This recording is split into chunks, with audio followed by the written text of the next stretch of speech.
Buen día por aquí. Yo estoy en Buenos Aires. Sé que hay personas que están en otros lugares. Aquí en Buenos Aires en pleno invierno. Yo soy la directora del Museo de Arte Contemporáneo de Buenos Aires y hoy tenemos el privilegio de contar con unos panelistas excepcionales para celebrar este centenario de Cruz 10. Han preparado una presentación exquisita por toda su vida, por su trayectoria, por sus múltiples disciplinas.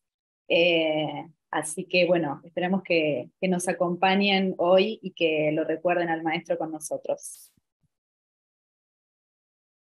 Muchas gracias. Bueno, eh, como decía Florencia Ortolani, bueno, mi nombre es Aldo Rubino, Florencia Ortolani, nuestra directora, la que nos acaba de presentar. Eh, Esta es una conferencia acerca de celebrando el centenario del nacimiento del maestro venezolano Carlos Cruz Diez, uno de los padres del arte óptico cinético a nivel internacional y uno de los grandes maestros del color. Nos acompañan hoy uno de sus hijos, Carlitos Cruz Diez Jr., que actualmente está en Caracas, Venezuela, inaugurando unas exposiciones del Gran Maestro, también que tienen que ver con el centenario.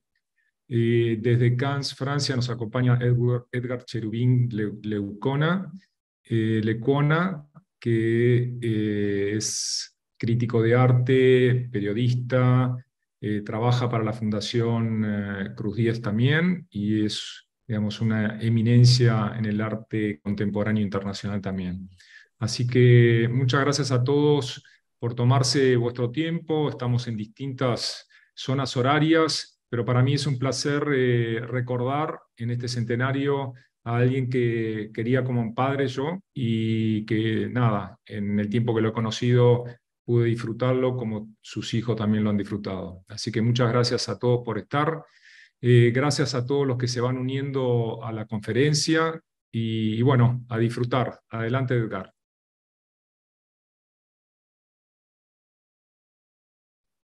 Bien, primero que nada, Aldo, muchísimas gracias por esta oportunidad de compartir con el MACBA.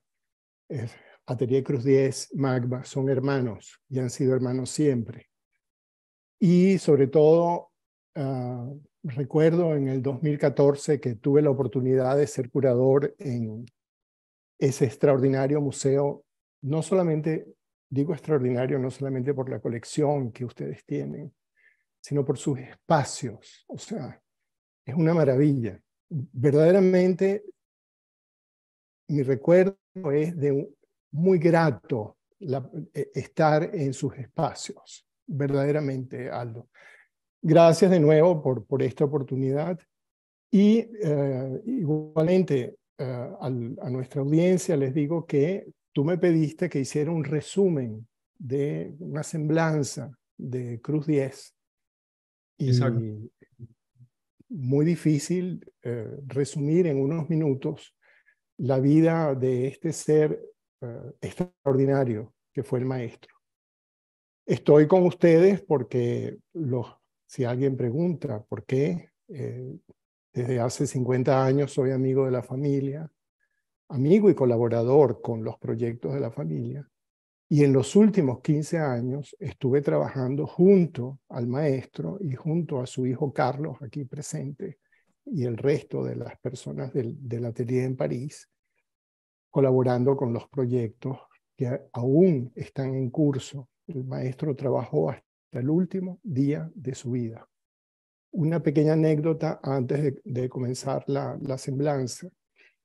El maestro murió un día sábado en julio de 2019.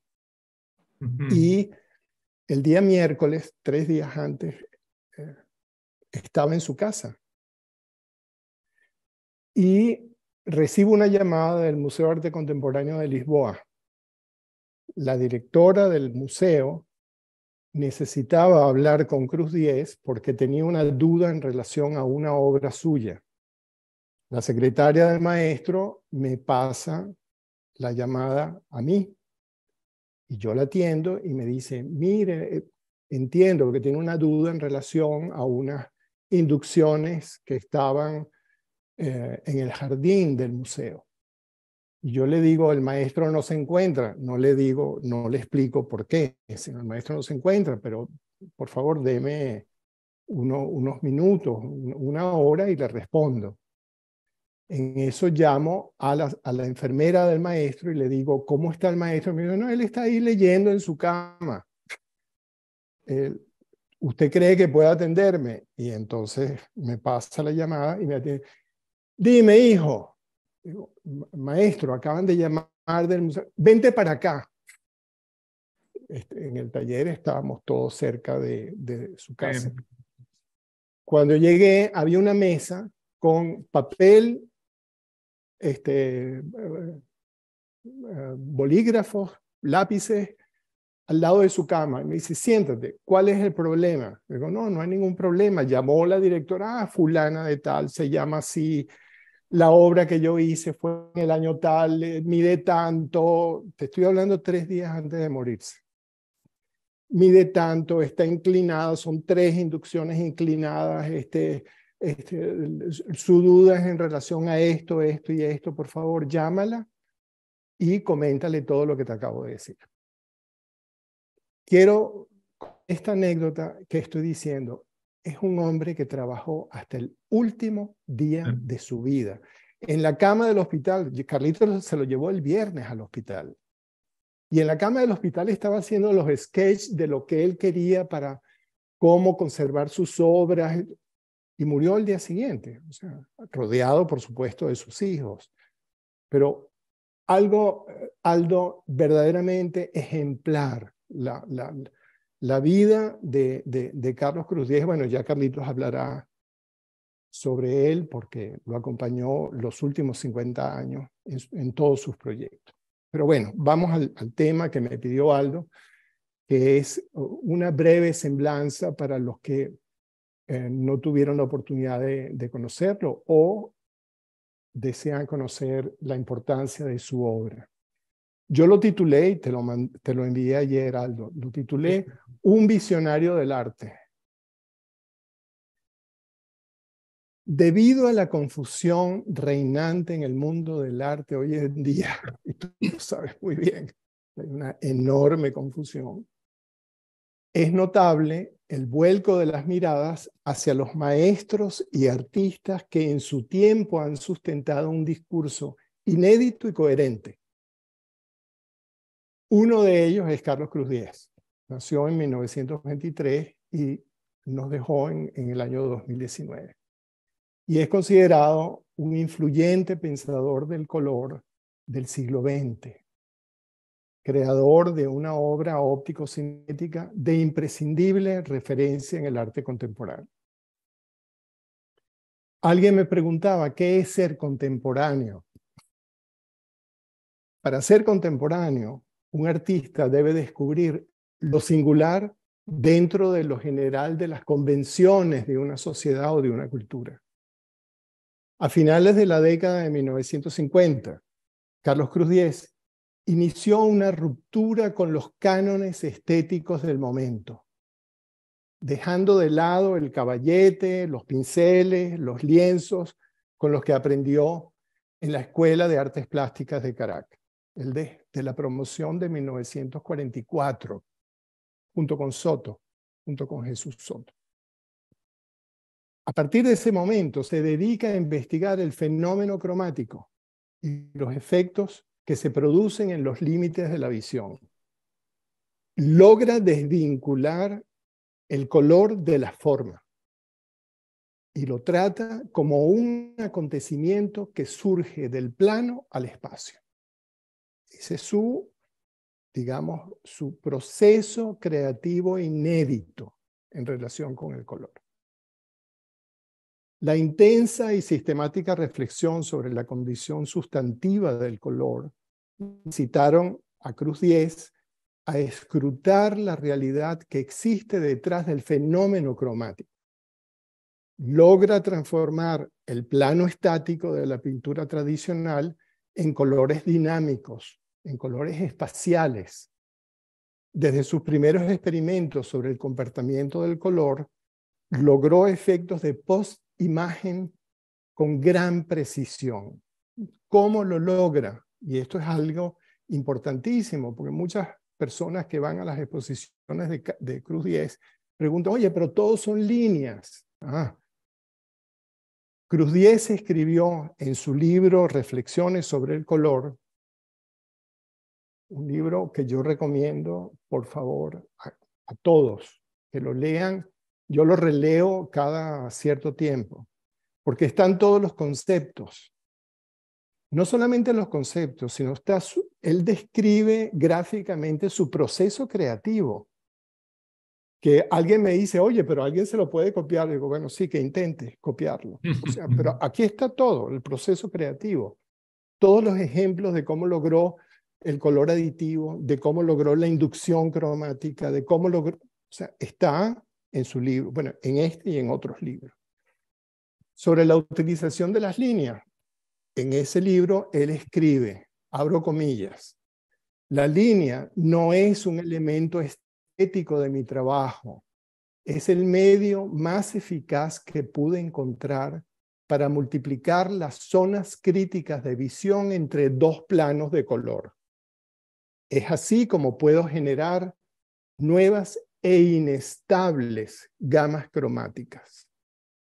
Esto fue su descubrimiento, que es el color aditivo en 1959, entre 1957 y 1959.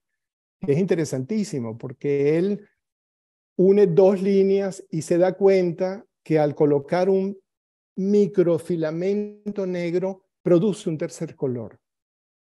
Y ahí comenzó su investigación. Sus 8 investigaciones parten de allí, de ese simple descubrimiento. Al subrayar el carácter sustantivo del color, su planteamiento rompe con la convencionalidad de los géneros pictóricos. Sustituye la contemplación de la obra por la participación del espectador. En 1960 decide establecerse en París y ya Carlos va a comentar cómo fue esa odisea para llegar a París y los comienzos de Carlos y sus hijos y su esposa en París, que de verdad es una gesta extraordinaria. Pero bien, se establece en París, ansioso por continuar desarrollando las investigaciones cromáticas que comenzó en 1955 en Caracas. Durante esa década, la década de 1960, inscribe sus hallazgos en la tendencia cinética y se posiciona en el arte contemporáneo cuando afirma, abro comillas, vivimos en una sociedad del instante, del acontecimiento, de la mutación y de lo efímero, por lo que antes de tomar en cuenta cualquier consideración estética tradicional, una obra de arte, para ser catalogada contemporánea, debe contemplar la creación de un acontecimiento donde el diálogo, espacio, tiempo reales estén presentes. Ese fue su posicionamiento en el arte contemporáneo, hasta el día de su muerte. Un hombre de una lucidez y de una capacidad reflexiva extraordinaria. Durante su vida de artista, desarrolla entonces 8 investigaciones sobre la luz y la fenomenología del color. El color aditivo, del que hablamos hace un momento, en 1959, la fisicromía, que son obras de una complejidad tremenda, son módulos de acontecimientos cromáticos, como él lo definió, donde hay 3 colores, aditivo, inductivo y reflejo en cada módulo. Por eso es de una complejidad extraordinaria la obra de Cruz 10. Está la inducción cromática en 1963, está la cromointerferencia en 1965, que es un espectáculo. Está la cromosaturación, que para él fue como la síntesis, ¿verdad?, de su búsqueda, y la presenta en el Metro Odeón en París, recién acabados los disturbios de la Revolución de Mayo. Y fue algo extraordinario. La gente salía del metro y se encontraba que sus referencias habían cambiado por completo, y era lo que él buscaba, que la gente cambie los paradigmas. Por eso la cromosaturación es tan importante. Y inventó el cromoscopio, que era un visor para ver los efectos de la luz y los colores en las noches parisinas. O sea, una cosa extraordinaria. Y también inventa lo que él denominó, eso fue en 1993, el color al espacio, o sea, que es verdaderamente extraordinario. Cada una de sus investigaciones y cada una de sus obras es, digamos, te conmueven desde el punto de vista de que te hacen modificar tus paradigmas sobre el color.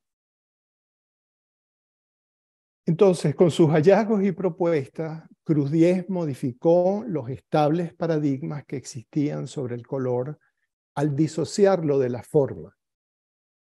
Él comenta en su libro Reflexiones sobre el color: el color tiene un valor intrínseco que le permite afirmarse a sí mismo mediante sus comportamientos y ambivalencias. Mis ambientaciones cromáticas ayudan a que la persona recree la realidad de su entorno al abordar el fenómeno del color sin significados preestablecidos y sin anécdotas. Yo propongo, decía Cruz-Diez, el color como una realidad efímera, autónoma y evolutiva. En mis obras, el color está presentado como un acontecimiento en continua mutación que no necesita de la forma, desprovisto de toda simbología, sin tiempo pasado ni tiempo presente. O sea, el instante es lo que el observador se adueña. Su planteamiento hace que los espectadores se sientan dueños de ese instante en que presencian su obra, porque al moverse crean o hacen desaparecer colores fuera del espectro del soporte de la obra, crean nuevas gamas, o sea, a su antojo. Es el espectador el coautor de la obra de Cruz-Diez, y eso fue su finalidad. Eso era el objetivo de Cruz-Diez cuando comenzó en 1955 a experimentar con elementos, con objetos, o sea, que la gente pudiera ser el coautor de la obra en vez de ser el espectador pasivo. Lo único que quiso Cruz-Diez fue que la gente entendiera que el color es un acontecimiento, que el color tiene su personalidad ambigua, inestable, atemporal. O sea, el color es un ente que está allí, pero que durante decenios nos han dicho que estaba dependiendo de la forma. Él logra borrar la forma y establecer la autonomía del color, que por cierto así se llama uno de los libros de Ariel. Tú preguntabas hace poco por Ariel Jiménez, un libro que es un diálogo con Cruz-Diez, se llama La autonomía del color. Sí. La obra de Cruz-Diez tiene una enorme trascendencia en el arte contemporáneo y es uno de los últimos pensadores del color del siglo XX. Jean Clay, el crítico de arte admirado por todos nosotros, escribió en 1969 algo que, digamos, vale la pena releer. Dice: podríamos afirmar sin lugar a dudas que los hallazgos de Cruz-Diez como pensador del color dejan atrás las ideas establecidas sobre el color cultural ligado a los sistemas de organización mental del siglo XX. Yo creo que esta definición de Jean Clay da, digamos, daría lugar a todo un sistema de estudios sobre Cruz-Diez y cómo logró modificar los paradigmas del color. Bueno, hasta aquí creo que fueron 4 minutos, 5 minutos, pero no quiero quitarle más tiempo y le dejo la palabra a Florencia. Muchas gracias, Edgar. No sé si ya lo habíamos mencionado, que estuvo entrando gente aquí al Zoom y también por YouTube, que estamos saliendo en vivo. Edgar fue curador de una muestra de fotografías en el museo, en el MACBA. De fotografías de Cruz 10. Sí, claro, por supuesto, sí, de fotografías de Cruz 10 en 2014. Así que un placer que haya participado y que nos haya acompañado hoy. Ahora sigue Carlos, ¿verdad? Con la presentación. Sí, y recordemos que hay un PowerPoint que envió Ayat y que va a ilustrar la Sí, claro. conversación de Carlos. Sí. Bueno, gracias. ¿Me oyen? ¿Estoy bien? Sí, Sí, sí, Carlos. bien. Perfecto. Bueno, gracias primero por esta invitación que me conmueve muchísimo que se esté celebrando también en Buenos Aires y a través de esto en el mundo entero los 100 años de mi padre. Yo soy Carlos Cruz Junior, me llaman Carlitos Cruz 10, ese es como que el nombre artístico. Soy el hijo mayor, ya éramos 3 hermanos, mi hermano que era un poquito menor que yo, lamentablemente se nos fue. Mi hermana que es 11 años menor que yo, es mi hermanita, también participa en todas estas cosas, porque lo bonito es que esto es no empresa, esto es un conjunto familiar donde mi padre involucró a toda la familia, mi padre y mi madre, sobre todo. Fuimos educados en un medio artístico que mi papá decía que era el taller y la casa, la vida, era todo un conjunto. Entonces todos estábamos involucrados en la obra de él. Yo me acuerdo con mis hermanos, regresamos de la escuela, hacíamos los deberes, así aquí están, justamente aquí está Jorge, que lamentablemente falleció, Adriana, mi hermana, mi hermanita, estoy con papá, somos tres. Falta mi madre, mamá se fue en el 2004 y lamentablemente, pero ella fue también la que contribuyó a construir esta familia que está un poco fuera de lo común. Y como le digo, todos participamos, cada quien tiene su oficio, cada quien tiene no es que somos todos artistas, cada quien tiene igual que los sobrinos, los nietos, cada quien tiene su formación y trabaja en lo suyo, pero también están a cargo del patrimonio. Nos reunimos todas las semanas, nos reunimos todos para ver justamente cómo cuidar este patrimonio y qué hay que hacer con él.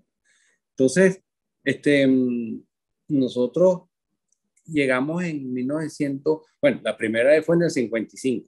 Aquí está mi padre, que es el que está en el medio, con mi abuela Mariana y mi abuelo Carlos Eduardo, que por cierto, nosotros nos llamamos todos Carlos Eduardo, por eso también me dicen Carlito, pero es que yo soy Carlos Eduardo Cruz, mi papá Carlos Eduardo Cruz, mi abuelo, mi bisabuelo, mi tatarabuelo, yo soy Carlos V de esa generación.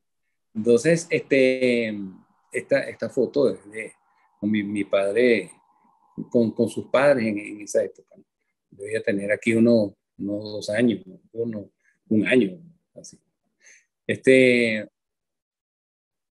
Aquí vemos, sí, adelante, mi padre empezó desde muy pequeño, de muy jovencito, a hacer caricaturas para los periódicos. Él hacía, en el colegio hacía una caricatura.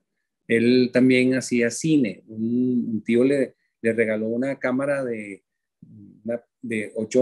una cámara de 9 milímetros, 8 milímetros.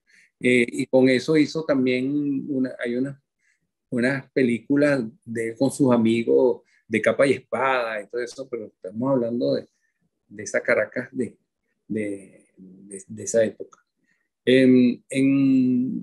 Luego también Sí, la otra. Aquí, mi padre, esa cámara que es una Bolex de 16 milímetros, con eso hizo él muchos documentales de esa época, recorrió todo el país y nosotros tenemos todas esas películas de esa época, sobre folclore, sobre todo lo que sucedía en esa época. Papá lo registraba, en fotografía también. Se reunía también en los barrios para pintar. Hay una pintura de, digamos, sobre la miseria, sobre los barrios, para una denuncia de todo lo que está sucediendo. Dejó de hacer eso porque se dio cuenta que nada ha cambiado. A pesar de denunciar la miseria y todo esto, las obras se vendían y lo compraban las personas que él pensaba eran los responsables. Entonces, es por eso que él abandona la pintura figurativa, que era diferente. Uno reconoce lo que él pintaba, su pintura es muy, muy particular. Era mucho colorido también. ¿Verdad? Carlos, para ubicar un poco al público, ¿en qué año estamos hablando de esta etapa? Un poco los años 50. Sí, estamos hablando de los años 50. Es decir, en el 55 nosotros nos establecimos en España. En el 55 llegamos, yo tenía 3 años en ese momento, y llegamos a un pueblito al lado de Barcelona, Masnou, donde mi padre empezaba también a estar dejando de pintar, hacer la figuración, y ya tenía una plataforma ya que él traía de los años 50 y 54. Y ya tenía hecho su plataforma que iba luego a presentar, ¿no? Pero en esa época, en el 55, él va a París, llega a París a ver la exposición Le Mouvement, que se estaba desmontando. Soto, que vivía allá, que era su amigo de toda la vida, compañero de la escuela, ellos compartían, bueno, aquí estoy en Caracas, ese es mi hermanito, yo en el medio y papá. Estamos en el taller de Caracas, estamos hablando del año 58. Soto lo invita a que vaya a la galería de Denis René a ver los Mouvement que lo estaban desmontando, y Denis lo recibe. Soto me dice: yo no te puedo acompañar porque tenía rubiola, nosotros decimos lechina, usted está enfermo, entonces no lo puedo acompañar. Pero Denis lo recibió y le mostró toda la exposición del Mouvement, lo tenía en el piso, que papá, ahí es donde se da cuenta que lo que él estaba haciendo, la nueva plataforma, estaba justamente, estaba correcto, porque estaba hablando el mismo idioma que estaban hablando los cinéticos, ¿no? Aquí vemos unas fotos de mi padre. Carlos, te quiero interrumpir un segundo nuevamente. Entonces, retomando, haciendo un resumen de la etapa de Venezuela, sus primeras tareas más que nada fueron como fotógrafo. Él llevaba un registro de todo lo que pasaba en la sociedad de Venezuela en ese momento. Algunas de las imágenes que estamos viendo de fondo son las fotografías en blanco y negro, que él dio a conocer en una etapa muy avanzada de su vida. Él siempre decía que tenía miedo de dar a mostrar eso y que confundieran todo lo que había hecho de forma posterior. De hecho, la exposición que nosotros hicimos en el museo de todo el registro fotográfico de tu padre, Carlos Cruz Díez, que eran toda fotografía en blanco y negro, se hizo recién en el 2014, casi en simultáneo con la salida del libro de fotografía en blanco y negro que se hizo, que era importantísimo. Entonces, su trabajo en Venezuela fue pintar figurativo y también trabajaba para un periódico al mismo tiempo que era fotógrafo. Así es, y hacía ilustraciones. Y ahí nos vamos a Venezuela luego. Sí, porque... De ahí nos vamos a Europa, digo. Exacto, se va a Europa. ¿Qué pasa con la fotografía? Fuimos nosotros que prácticamente lo obligamos a que mostrara la fotografía. Edgar Cherubini también, que también es fotógrafo, le dijo: eso es muy valioso por mostrar. Pero es que él no quería mostrarlo porque lo que estaba emprendiendo, que era un arte totalmente novedoso, que tenía, el esfuerzo que tengo que hacer es para demostrar que esto es importante. porque la fotografía, claro que es bellísima, es buena, pero ya tiene crítico, ya se puede hablar sobre ella. En cambio, en lo que estaba emprendiendo en pintura era totalmente diferente. Entonces no quería que lo pusieran como fotógrafo cuando el esfuerzo era demostrar que lo otro era más importante. Por eso es que no lo quería mostrar, pero la fotografía es extraordinaria. Maravillosa, Esa maravillosa. exposición, sí, cómo no. Igual Entonces, igual uno puede ya reconocer y admirar en el trabajo de fotógrafo de Cruz Diez el ojo agudo que tenía el maestro como para luego haber, digamos, introducido su carrera en un arte óptico cinético, que en el cual también el así desarrollo es. de la percepción visual tiene que ser Bien. también aguda, ¿no? Sí, porque es que lo que pasa es que él también era diseñador gráfico. Él fue uno de los pioneros del diseño gráfico en Venezuela. Y él trabajaba con las imprentas, que eso también lo ayudó a entender, digamos que a lo que él empezó a trabajar, como decían sus amigos de la imprenta. O sea, tú trabajas con lo que nosotros tratamos de eliminar, que es el moiré, y toda esa línea que hace un moiré, es lo que nosotros en la imprenta tratamos de eliminar. Entonces, lo importante es que todo eso la impresión, que es con cian, magenta, amarillo y negro, que se producen todos los colores, él empezó a trabajar en eso con el rojo, el verde y azul, que por cierto, la exposición que tenemos ahorita, que se lanzó aquí es RGB, los colores del siglo, una exposición que él curó en el 2014, que es lo que estamos presentando en el Museo Cruz Diez aquí en Caracas, para el lanzamiento de una exposición que puede ir para cualquier parte del mundo, que después le comentaré cómo es. Pero nosotros, después de España, que estuvimos año y medio ahí, mi padre, después de haber visto también el Bouffemont y haber visto que lo que él estaba haciendo estaba en lo correcto, en lo nuevo que se estaba produciendo afuera, viene a Venezuela justamente a proponer, hacer una exposición con estas nuevas propuestas, y resulta que nadie entendió. Y como él era también publicista, porque la gente pensó que eso eran unos diseños de publicidad. Y eso fue en el 55, en el 57 que nos regresamos.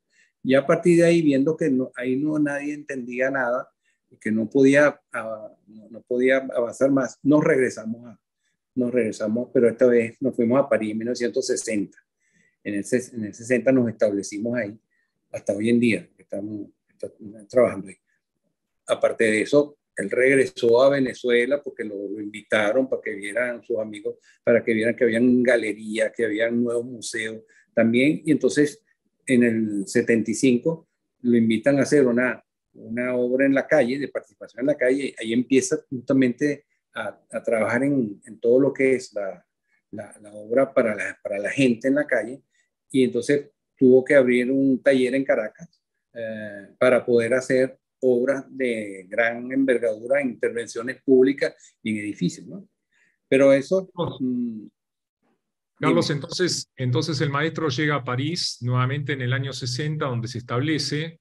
Ya había tenido contacto anterior con la famosa galería Denis René. Pero no fue Denis René que era la galería Keachash. Exacto. Que sí, que vio lo que él hacía, ¿no? Pero Denis en ese momento no se interesaba por lo que hacía mi padre, ¿no? Entonces, Keachash fue que empezó a exponer una obra pequeña que encima era verde, y el galerista, mire, es que usted no tiene otro color, porque aquí no, el verde no gusta, ¿no? Resulta que al día siguiente, después de la inauguración, vuelve a llamar a mi padre y dice, mire, usted no tiene otra verde porque se vendió, entonces usted no tiene otra de ese mismo color. Pero el contacto con Denis se hace por la parte de diseño, que él empezó a diseñar afiches, los catálogos y tal, y fue en cierto momento donde Denis realmente se empieza a interesar en la obra de mi padre, porque correspondía a lo que estaba pasando y que ella siempre promovió. Exacto, para comentar un poco para el público, en el 60 en París, Denis René era la galería, digamos, más prestigiosa, icónica, que había tenido ya llegada a New York también, y que se viene a dar en forma simultánea con la aparición del GRAV, el Grupo de Recherche Art Visual, que también estaba justamente Le Parc, Soto. eh, No eh, estaba. no, Y Soto tampoco, no estaba en el grado. no, Pero luego. estaban, bueno, los Sí, más grandes. estaba Morelet, Joel Stein, Walter LeBlanc, o sea, muchos de los grandes que estuvieron en simultáneo. ¿Cuál es García Rossi, García García, Rossi. ¿cuál es la primera, Gracias. en qué año es la primera obra que ya él empieza a trabajar sobre el arte óptico-cinético? Donde empieza con las fisiocromías. ¿Cuál es Bueno, la primera, la número 1, la hizo en Caracas, donde empezó con qué la año? fisiocromía.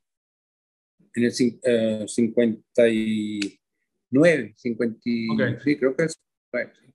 Esa está en la colección de la Fundación, es la número 1. ¿No? exacto. Que es donde él usa nada más que rojo, blanco, verde y negro, ¿no? Porque sí, los reflejos sobre el blanco de otros colores se mezclaban, daba pie a nuevos colores. Pero eso ya lo traía desde acá. Perdón que interrumpa, porque esta imagen que estás mostrando en este momento es sumamente importante.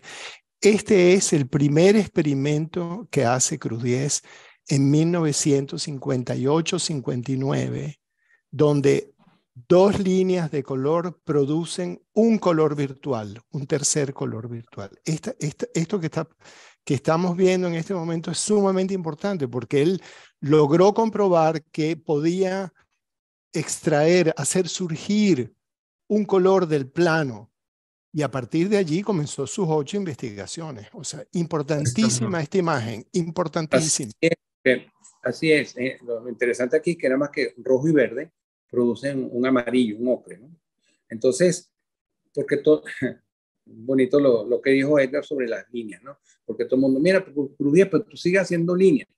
Es que la línea es, cuando él estuvo estudiando a Albers, que también tiene unos cuadrados con un contraste de colores, él se dio cuenta que en la unión de dos colores se produce algo, hay algo que uno no ve. ¿Qué es lo que está pasando aquí? Tenemos el rojo y el verde, aparece un amarillo. Entonces, ¿qué es lo que él hizo? Centuplicar ese mismo, nada más que con dos líneas, ese encuentro de esos dos colores, cuando se multiplican, aparece realmente el color que nadie ve, que estaba ahí metido. Por eso son las líneas. No es porque le gustaban las líneas, sino que es la forma de demostrar que en la unión de dos colores hay un color que no se ve. Y eso Claro. es el ojo que lo hace. Está muy bueno que citás justo a Albers, que como tu padre, el efecto óptico retiniano está dado más que nada por la transposición entre dos diferentes colores o planos de colores, cuando al mismo tiempo tenías a Víctor Vasarely, un poco el padre del arte óptico, en el cual él hacía énfasis sobre la línea y la vibración retiniana a través de la superposición de líneas y no tanto haciendo énfasis en el color. Exactamente. Bueno, una cosa importante de la exposición que estamos haciendo del RGB se basa en el manifiesto amarillo justamente de Vasarely. Exactamente. Sí, porque eso permitió a que el soporte de la obra no tiene por qué ser siempre el mismo. El arte puede estar en cualquier soporte. La RGB que estamos dando se envía por internet. Es una obra que te envían por internet y es didáctica, y en cada sitio donde se reciba se puede imprimir y tener una exposición realmente con eso. Y eso lo permite ese manifiesto amarillo. Y estamos hablando que todo el arte cinético se basa en esa base, ¿no? Una Carlos, sugerencia, creo. Carlitos. Perdón, Perdón. Aldo, perdona. No, adelante, perdona. No, creo que, si no me equivoco, Carlitos y Edgar, en la imagen de la izquierda podemos ver alguna obra muy temprana del maestro, justo en la espalda, Sí, más allá que en primer plano se ve una obra de Getulio Alviani sobre la derecha del Sí, la y obra de arriba, Cruz Diez, la obra y de una de Cruz Diez Soto arriba. está hecha con cartones. Exacto. Que esa es la parte Pero que también me gustaría que empieces a comentar, las limitaciones en la primera etapa y cómo cada etapa del maestro de las fisiocromías también está marcada, el tamaño de cada obra está marcado por la limitación que tenía, los materiales que él podía acceder. O sea, vos ves que en las primeras obras de los 60, la varilla de alto son de 60 centímetros, hasta que en los 70 sí, empieza a variar y las varillas empiezan a ser más altas, en los 80 son más anchas y así sucesivamente a partir del acceso o no, o lo que existía en ese momento respecto a los materiales sí. existentes. Es una historia muy linda esa, que estaría bueno que la cuentes. De hecho, en la foto de la derecha se lo ve al maestro manipulando las varillas. Pero es una... Mi mami está ahí. Bueno, en la izquierda estoy con mis hermanos, con Jorge que está a la derecha, yo estoy a la Claro. izquierda, mi Y mamá y Adrianita. la obra central de atrás, que parecen como manchas, si no me equivoco, es la del maestro, y la que Es en está arriba, relieve, la que está arriba a la derecha es de Soto, la de abajo a la derecha es de Getulio Alviani. de Getulio, que son grandes amigos nuestros, ¿no? Sí, Exactamente. Aquí a la derecha está mi madre ensamblando justamente una fisicromía. ¿Qué sucede? Para hacer una obra de mi padre, él está buscando que esas líneas fueran perfectamente paralelas y que sean exactamente iguales, ¿no? Es un trabajo que no se puede hacer con tiralíneas, es demasiado complicado porque siempre va a haber un defecto. Entonces, en vez de tener un efecto, tiene un defecto. Cuando las cosas se multiplican así, tienen que ser exactamente todo igual. ¿Qué fue lo que él inventó? Con un cartón, consiguió un cartón que tiene 1 milímetro de espesor, o había uno de 1,5 milímetros, y pintar el canto. Entonces, pintando el canto de cada cartón, uno de un color, el otro del otro, y después se repite en módulos cada 3 o 4 o 5 cartones, los puede ir uniendo uno tras de otro para hacer un módulo cromático. Y ese módulo cromático entonces está dividido con una lámina de plástico que puede ser opaca, puede ser transparente, que además de la inducción del color en el ojo de ese fondo, también se transforma con el filtro que esté presente ahí. Lo que tú decías es que al principio el cartón medía 60 centímetros, no había más largo. exacto. Entonces, bueno, las obras medían 60 centímetros por De lo alto. largo que fue. De alto, sí, porque Villa el de alto cartón era hacía. 60 centímetros.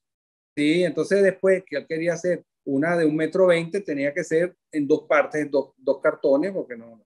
Hasta que logró, mandó a hacer una en PVC, en un plástico, hacer los mismos cartones, pero ya mucho más largos, para poder tener un poco más de altura, ¿no? Llegó un momento en que la crisis petrolera, la OPEP y eso, los precios se dispararon, y para un artista joven con 3 hijos, se le hacía un poco cuesta arriba conseguir decir, pagar el precio de esto.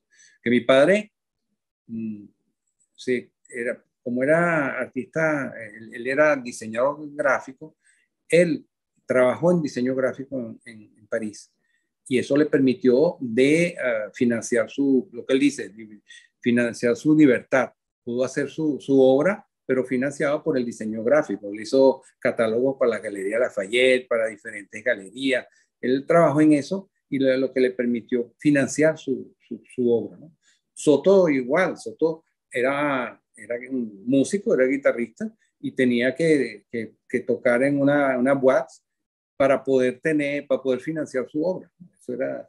Esa era la época. Cuando empieza la crisis petrolera, que no puede ya pagar el plástico, se pregunta, bueno, pero necesito algo que sea barato y que haya en el mundo entero y tal, y entonces se inventa hacer un módulo en aluminio. El aluminio era ya más barato. Eso pero ya era, estamos hablando, perdón, ahí ya estamos hablando de la década del 70, ¿no es cierto? Sí, exacto, por ahí después de la También, crisis. también, ¿No? también más allá del costo, la varilla la varilla de plástico, como decías vos, aparte del costo que tenía la producción, las varillas eran un poco gaseosas y podían Sí, tornar a deformarse.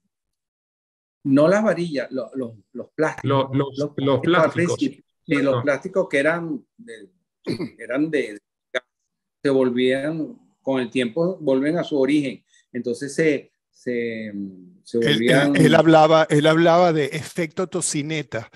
Exactamente. se volvían, Entonces, y nosotros, claro, más allá del tema de costo que existía, la búsqueda y la introducción del aluminio era la búsqueda también de un material más estable que permitiera que el efecto del movimiento del color a través de toda la varilla, las superposiciones, no estuviera distorsionado por defectos que tuvieran las varillas como podían tener las varillas anteriores. sí, ¿qué es lo que pasa? Todos los artistas son lo mismo. Los artistas van con la tecnología de su tiempo. Que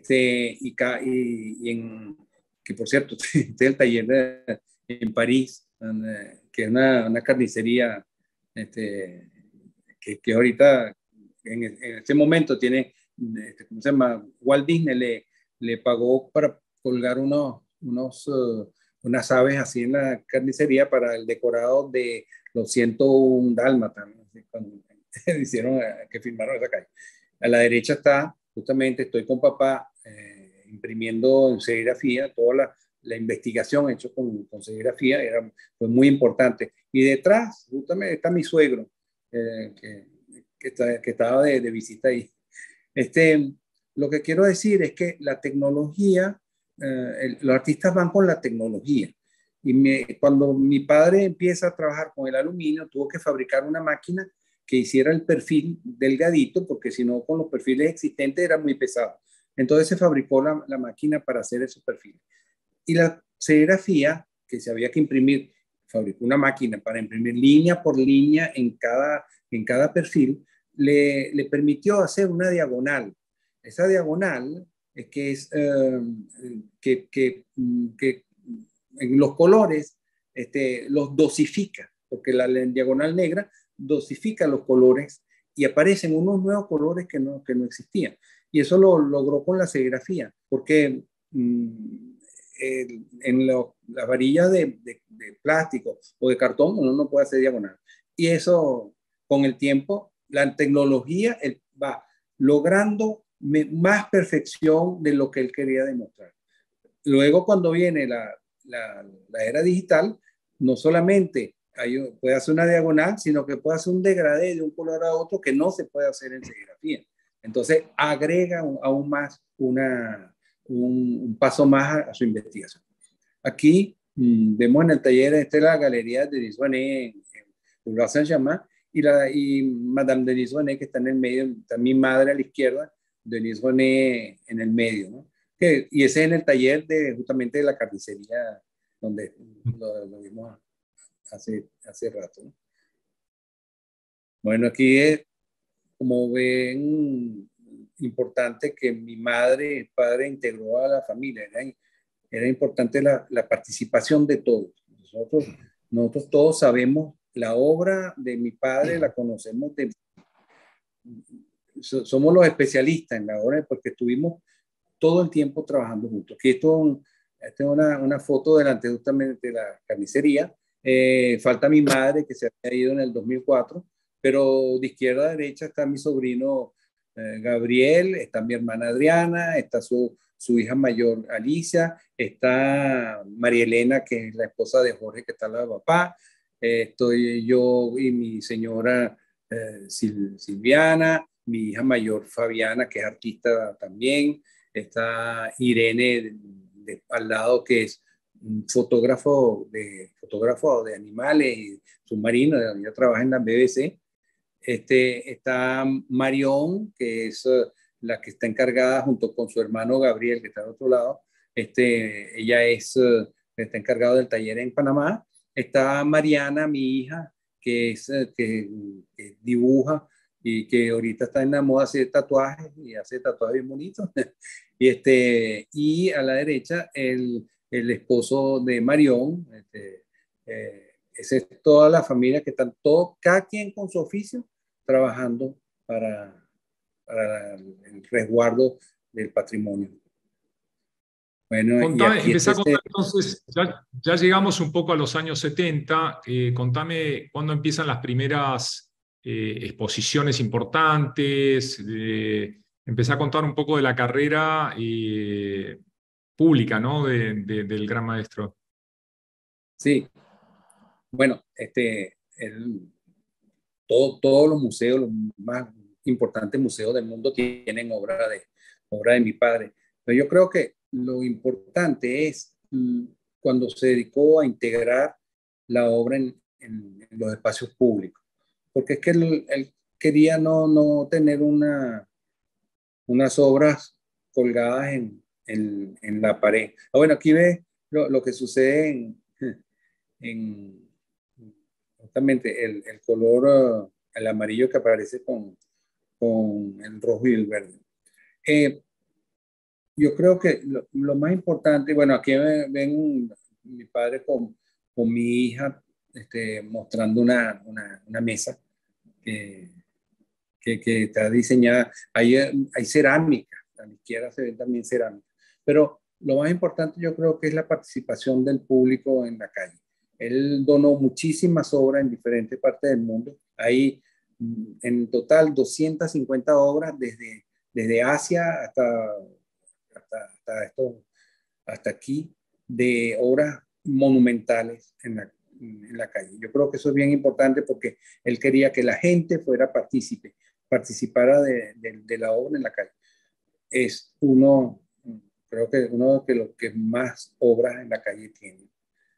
En las exposiciones importantes, mi padre ha representado a Francia en muchas exposiciones, en museos, en ferias, sin ser francés. Somos franceses hace poco, pero él no era francés, pero representaba a Francia. Porque en Francia nadie te pregunta de qué país eres ni nada. Tiene una obra y Francia se preocupa mucho por presentarla, ¿no? Si podemos, ¿qué otras imágenes hay?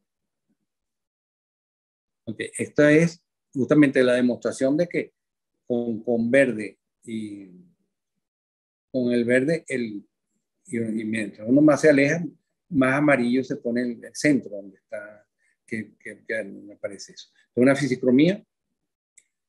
La otra cosa es la inducción, la inducción del amarillo, que ante la foto antes, que era con azul. Estos son diferentes obras. Estos son proyectores en el espacio, donde todo esto se mueve. Que es el primero que hicimos fue en el 74. Entonces, un laberinto de cromoscopio, bueno, me lo pasé muy rápido. La anterior. No, que quería llegar justamente a esta imagen para que mientras tú hablabas de los espacios públicos, la gente pudiera apreciar la famosa cromatosaturación del año 1969 en París.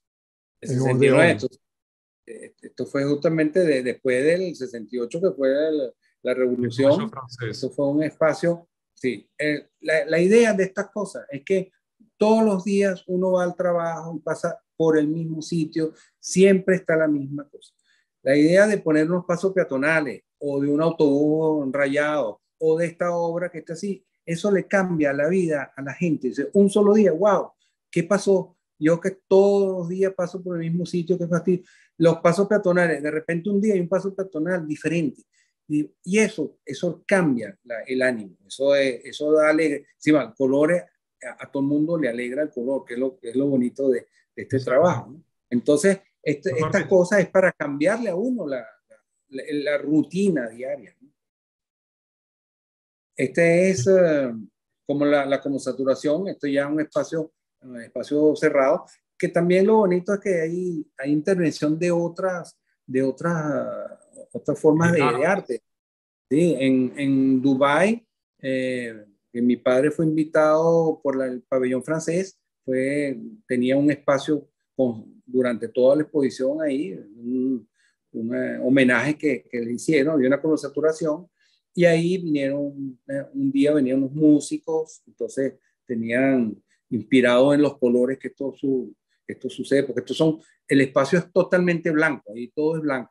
Lo que da los colores que vemos ahí es la batería de luz, en este caso es el rojo, hay uno azul y uno verde, red, green and blue, ¿no? Que son esos tres. Pero con eso, en los fondos de la pared, ven la cantidad, todo el arco iris aparece en ese espacio.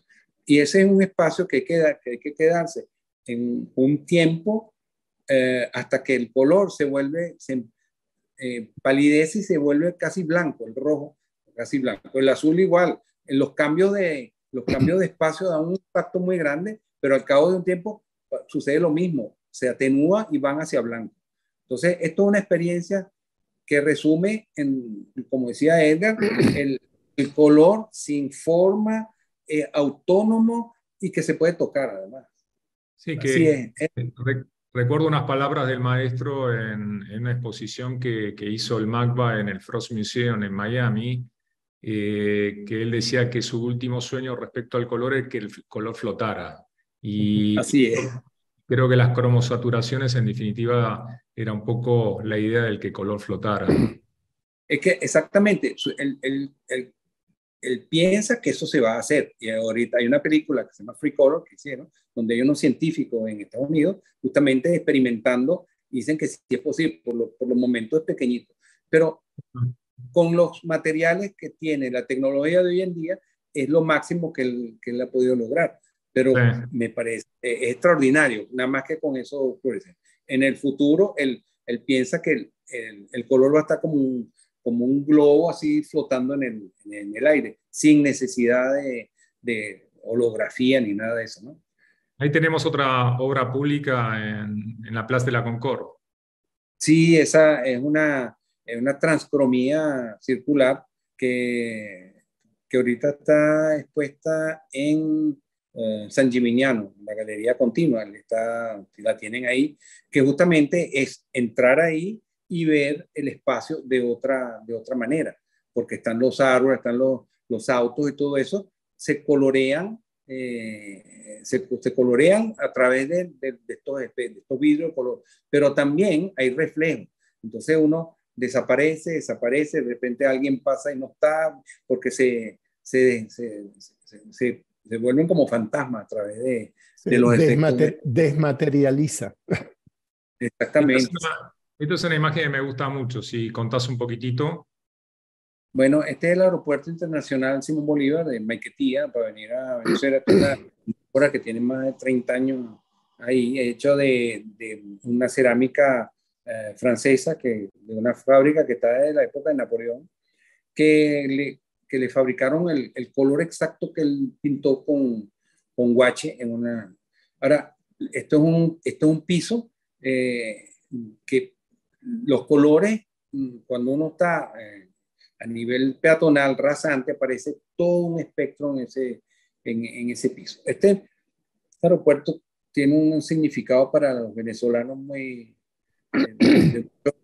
directo, porque por ahí la diáspora, muchas personas se han ido y es una lástima, y se tomó como, todo el mundo se toma fotos ahí como de despedida del país, entonces se volvió como un símbolo que mi padre escribió que ojalá sea también el símbolo del regreso, ¿no? No solamente, son como 8 millones de personas que se han ido del país, por lo que sea, pero esto se volvió como un icono para el venezolano. Exactamente. Bueno, aquí está el dibujo inicial.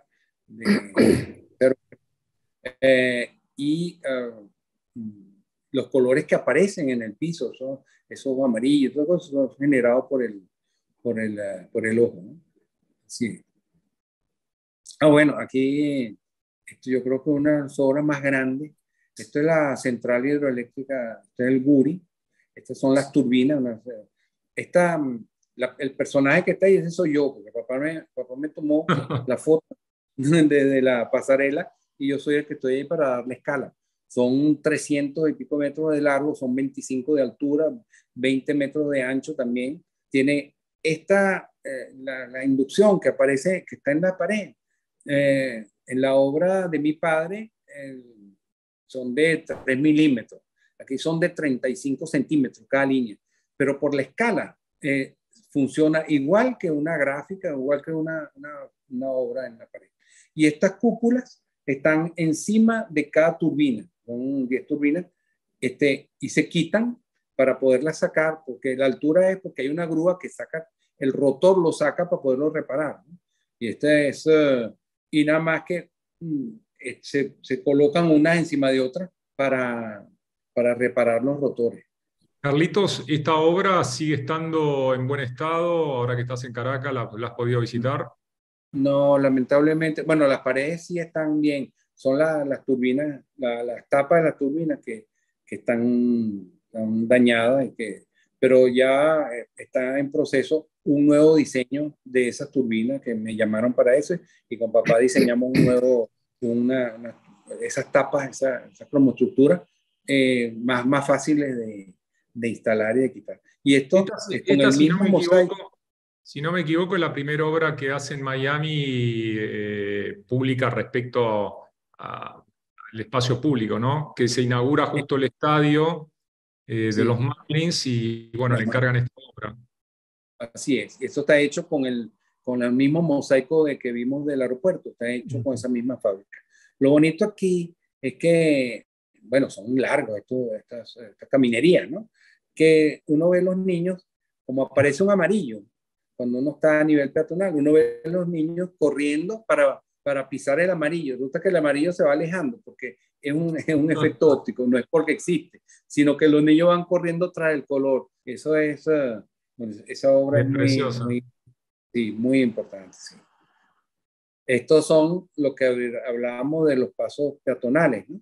Que son las intervenciones que la primera se hizo en el 75, estaba el gobernador Diego Arria, que propició justamente el arte, el artista y su ciudad. Entonces había los pasos peatonales, hubo unos autobuses, había unos experimentos en el cielo, había la cromointerferencia con proyectores, con líneas que la gente se estaba bañada de colores. Todo eso en el año 75. Eran reflectores de búsqueda aérea de la Segunda Guerra Mundial. Sí, se presentaron en aquel momento. Y entonces eso con unos filtros se creaban unas esferas gigantes así en el cielo, ¿no? Perdón. Esto es para la inauguración del Broad Museum. Sí, eso fue en LA, ¿no? Es la inauguración del nuevo museo, que es un museo hermoso con una colección importante. Así es. Esta es una obra que está en Brasil, que es una fisicromía de 3 metros de altura y tiene 50 y pico de metros de larga. Entra de la calle izquierda y sale por la otra calle y está en curva, además. Una obra muy importante en ese edificio. Y es la obra que vimos antes. Exactamente, que estaba aquí en la Plaza de la Concordia. Esta obra es una fisicromía que está en la universidad en Houston. Sí, es una que tiene. Esta es bien bonita. Es alucinante.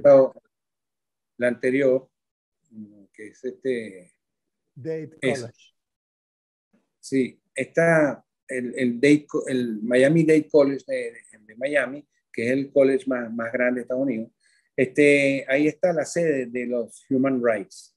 Y le pidieron a diferentes artistas que hicieran una obra para cada artículo del Human Rights. Papá escogió el que era los derechos de autor.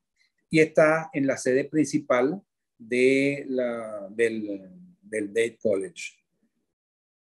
Y la otra esto es una obra, esto es bien interesante porque es una obra que de día es una inducción Y de noche tiene unos proyectores, como ven a la izquierda, como unas cosas que salen del agua. Es un proyector que proyecta una trama. Y esa trama sube y baja haciendo una cromointerferencia. Esta obra con la galería continua nos permitió poner esto en el Louvre, en los jardines de la Tullería, en el eje central de la Tullería. Significa que la pirámide está del lado izquierdo, tenemos la obra de mi padre, después está la Concordia, está el Arco de Triunfo y el arco en línea, el Arco de la Défense, todos están en línea. Que yo le dije que si mañana, digamos que Egipto reclama su obelisco, que bueno, ya tenemos para reemplazarlo, ¿no? Esto fue un diseño que papá hizo para Coachella, que hay un festival en Estados Unidos de música, y le habían pedido una escultura para ese espacio, justamente, que de día tiene una forma y de otra obra en la noche. Este anillo de inducción que papá diseñó, el otro, era en Bogotá, para la Universidad Tadeo Lozano, y es con los mismos mosaicos del aeropuerto, ¿no? Esta última, antes de esta, la acabamos se acaba de instalar, que justamente mi sobrino y su mamá estuvieron aquí para la inauguración de esto, hace un mes y medio. Eso es la Universidad Metropolitana. Es un proyecto que papá le había donado desde hace mucho tiempo, ¿no? Como el aro de la universidad en Bogotá. Papá era un proyecto que se lo había donado hace 20 y pico de años. Y por fin consiguieron los medios para construirlo. Igual aquí por fin se instaló dos mediocírculos, que es un sitio de encuentro para los estudiantes alrededor de esto, y que a través del centro uno ve la ciudad, hacia el otro lado también tiene una vista espectacular hacia la ciudad. Pero esto da un punto de color, de alegría en esos espacios. Carlos, bueno, vamos redondeando un poco por tiempo y para dejar algunas preguntas, pero para cerrar me gustaba, justo continuando con el tema de los espacios públicos, que un poco la memoria presente del maestro Cruz Díez en la actualidad se da mucho a través de los proyectos de espacios públicos, en la cual ustedes siguen todavía, siguen y se van a seguir multiplicando las intervenciones en los espacios públicos. Bueno, ahorita tenemos un proyecto que se inaugura en noviembre de este año, en Shanghai. En Shanghai, un puente que papá le diseñó en el 2016 y que ahorita lo están terminando. Es un sitio que está frente a Pudong. Si uno se para encima del puente, tiene la vista espectacular de lo que llaman la Perla de Oriente, que son edificios gigantes en Shanghai. Lo voy para allá en noviembre porque se inaugura ese proyecto en un parque que es público, eso no es privado, es un pedido de la alcaldía de Shanghai y que por fin se realizó. Entonces, Carlos, todavía seguimos con cosas, ¿perdón? No, ¿Sí? si podés adelantar un poco para cerrar, si es que se puede adelantar, algún proyecto expositivo de retrospectiva, ¿hay algún plan, algo por delante pensado, algo que se pueda contar? Sí, cómo no. Primero, el Museo Pompidou ahorita es que tiene la mayor colección de Cruz Díez con ambientaciones. Ellos están preparando una retrospectiva, pero para después que se repare el museo, que está cerrado por 3 años, ¿no? Pero como una premisa para mostrar una parte de la colección de ellos, va a haber en el año que viene, en 2014, 2024, perdido en el tiempo, En el 24 van a presentar parte de la colección en el Pompidou Málaga. Entonces ahí nos veremos en el Pompidou Málaga. Y la otra cosa es importante es el proyecto RGB, que es lo que estamos presentando, que acabamos de lanzar ahorita en el Museo Cruz 10, que es esa exposición que es enviada por internet, que es lo que... Entonces, ahí no hay transporte, ahí no hay seguro, ahí no hay nada, sino justo conseguir un sponsor que tenga los printers para imprimir las 16 obras y hay un programa interactivo que papá diseñó hace muchos años, para que la gente participe y fabrique, pueda interpretar la obra de mi padre, ¿no? Tiene también actividades para niños, actividades para investigar sobre el color. Es realmente una exposición llave en mano, muy fácil de hacer, y para cualquier lugar del mundo. Ya tengo pedido de museo en Sudáfrica, museo en Canadá, en Estados Unidos, en República Dominicana, bueno, en China también se va a hacer ahí RGB. Y eso es una exposición que puede durar, se puede hacer durante este año o el año que viene o como sea. Y lo bonito es... Estás hablando de la exposición ideal para el MACBA, para los espacios del MACBA. Son hermosas, son gigantografías, un poco explicando, son gigantografías que se pueden imprimir fácilmente en cada uno de los lugares que quieran albergar las exposiciones. Y lo importante es que está padrinado por el Museo Pompidou. Yo le encantó la idea. El presidente de Pompidou escribió un texto sobre eso también. Michel Gauthier, que es el curador, también escribió un texto magnífico sobre esa exposición, que entonces se va con catálogo diseñado y todo, se puede mandar por internet y en cualquier parte del mundo en instituciones. No, y a esa exposición, Aldo, se le pueden añadir, como se hizo en China en 1974, se le añadieron fisicromías. Sí. Tú le puedes añadir las obras que, por supuesto, que tengan que ver con los 3 colores. Exactamente. Bueno, como para cerrar y abrir el micrófono a las preguntas, lamentablemente no estaba la foto, pero el museo en la colección, o sea, nosotros, el Museo de Arte Contemporáneo de Buenos Aires, tiene una obra emblemática de unos 4 metros de ancho por 60 centímetros de alto, que es del año 61-62, y había una foto muy graciosa justamente de Cruz 10 con una tremenda porra en el Museo de Arte Moderno de París, de la Ville de París, que fue el primer lugar donde fue exhibida esa obra. Así que bueno, vamos a ver si hay algunas preguntas, Florencia. Todos pueden abrir los micrófonos como para hacer alguna consulta ahora. Pueden abrir los micrófonos y esperamos sus consultas. Creo que hay algún mensaje, me parece, ¿no? Sí, aquí hay... Bueno, alguien aquí dice, ojalá la tengamos en Buenos Aires, la muestra RGB. Sí. Se les quiere mandarlas también por aquí, por el chat, si no se animan a hablar. Yo los leo. ¿Hay consultas?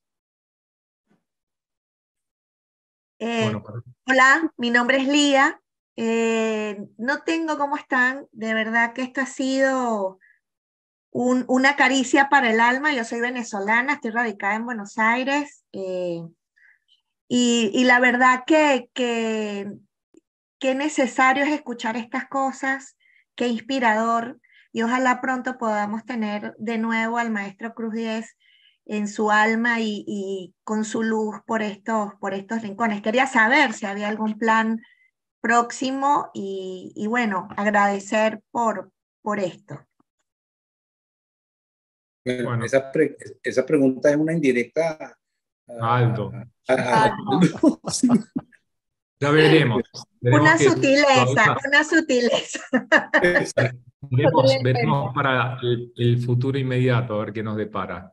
Es que ahorita, la exposición que se inauguró ayer se inauguró en el Museo de Cruz 10, el RGB, habían como 500 personas, que nunca había visto tanta gente. Y en la Galería de Arte Nacional, el día de la inauguración, que fue en la tarde, 1000 personas fueron para allá. Cuando yo fui a hablar, a dar unas palabras, el gentío que había, lo primero que me sorprendió, wow, yo nunca había hablado ante tanta gente, pero porque lo bonito es que es un amor, un cariño por la obra del padre, y estaban personas de todas partes del mundo ahí, habían invitados, habían embajadores y todo, pero se siente, yo sentí que todos eran amigos, todos, eso fue una cosa realmente para mí muy emocionante. Carlos, aquí están haciendo otra pregunta. Dicen, además de las turbinas, ¿hay algún proyecto de mejora de otras de sus obras en Venezuela? Sí, bueno. Bueno, ese tema va. Bueno, ha habido problemas en todas partes que las obras se han deteriorado, y no solamente aquí, también en París estoy detrás de las alcaldías para que por lo menos limpien las obras, ¿no? Pero es un problema que yo creo que la gente cree que cuando hay una obra en la calle, eso no necesita mantenimiento, eso va a estar para siempre así. Si fuera así, ni siquiera las obras del Louvre existirían. Nadie restaura, le hace un cariño a las cosas así.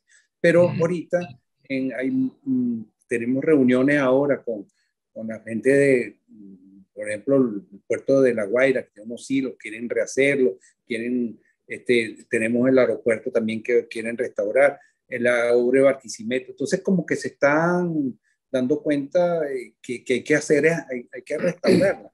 Por eso son obras que están en todos los libros de arte, están repertoriadas, porque tienen 30, 40 años ahí, y entonces ahorita estamos justamente, me contactan, los talleres los contactan para justamente ver cómo se puede hacer la restauración. Hay algo interesante, y me dirijo a Florencia, que es experta justamente en patrimonio. En las cartas que remitimos a las alcaldías, a la dirección del aeropuerto, a los dueños de los silos, etc., colocamos lo que se denomina el mandato de la UNESCO. Hay un mandato de la UNESCO, y si eres un país firmante tienes que respetarlo. Y es que la ciudad, el Estado, tiene el deber de mantener la obra. Entonces hemos colocado ese artículo en todas las cartas que hemos remitido a las alcaldías donde hay obras de Cruz 10. Pero eso es interesante porque si es un país firmante, tiene el deber de restaurar. Sí, de hecho hay, supuestamente los estados tienen que aportar un 2% de su PBI a la cultura. La mayoría de los países, por lo menos latinoamericanos, no alcanza ni al 0,5. Entonces, ¿qué podemos esperar para el patrimonio público? ¿No? Es una lamentable situación. Sí, hay que tomar conciencia. Sobre todo que eso es decir, uno no iría a París si no hubiera esa maravilla en la calle, o a Florencia, que uno va para Italia, si eso no estuviera mantenido, nadie va para allá. Y eso es una fuente de turismo, pero importante.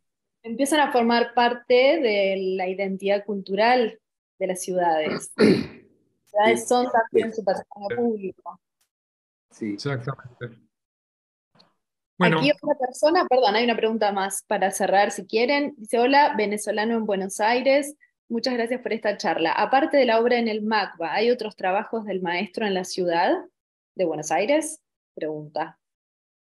Sé por mi parte que hay algunas obras pocas en colecciones privadas. Sí. De hecho, el museo tuvo una obra en préstamo de una colección privada en Buenos Aires durante una exhibición que se llamó Latinoamérica Volver al Futuro. Sería divino tener más obra, pero bueno, el maestro es conocido mundialmente y creo que un gran sueño sería para mí que en el momento hubiera una obra pública en Buenos Aires, una intervención, eso sí sería maravilloso. Es que hace unos años me pidieron a mi padre hacer Una cebra. Allá. Sí, un paso cebra, pero eso había un entusiasmo, pero no lo hicieron, porque uno de, digamos, los enemigos de esas cosas es tránsito. Entonces, Claro.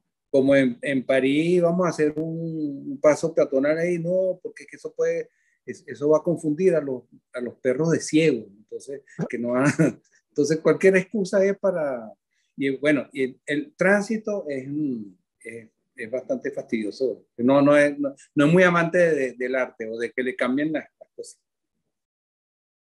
Ahí estoy dejando en el chat para los que quieran ver nuestra página web, pueden entrar a colección y buscar la obra del maestro, Fisiocromía número 321, es del año 1964. Los estoy dejando aquí anotadito para que lo tengan, para el que lo Bueno, quiera ver. muchísimas gracias, Carlitos, muchísimas gracias, Edgar, muchas gracias a la Fundación Cruz 10, a Adriana, que bueno, lamentablemente no pudo estar. Está engripada. Muchas gracias a todos los que han participado y bueno, es un placer para mí a nivel personal y para el museo haber albergado una charla con la temática de Gran Maestro Cruz 10, a quien realmente yo quise muchísimo, y me da mucha felicidad de seguir colaborando desde el museo en la difusión de su obra y esperamos que esto siga creciendo. Esperamos colaborar en algunos proyectos futuros. Gracias, Florencia, por tu participación y bueno, hasta pronto. Un saludo para todos los venezolanos también y nos estamos viendo. Muchas gracias nuevamente a todos. Muchas gracias. Gracias por haberme invitado. Los quiero mucho.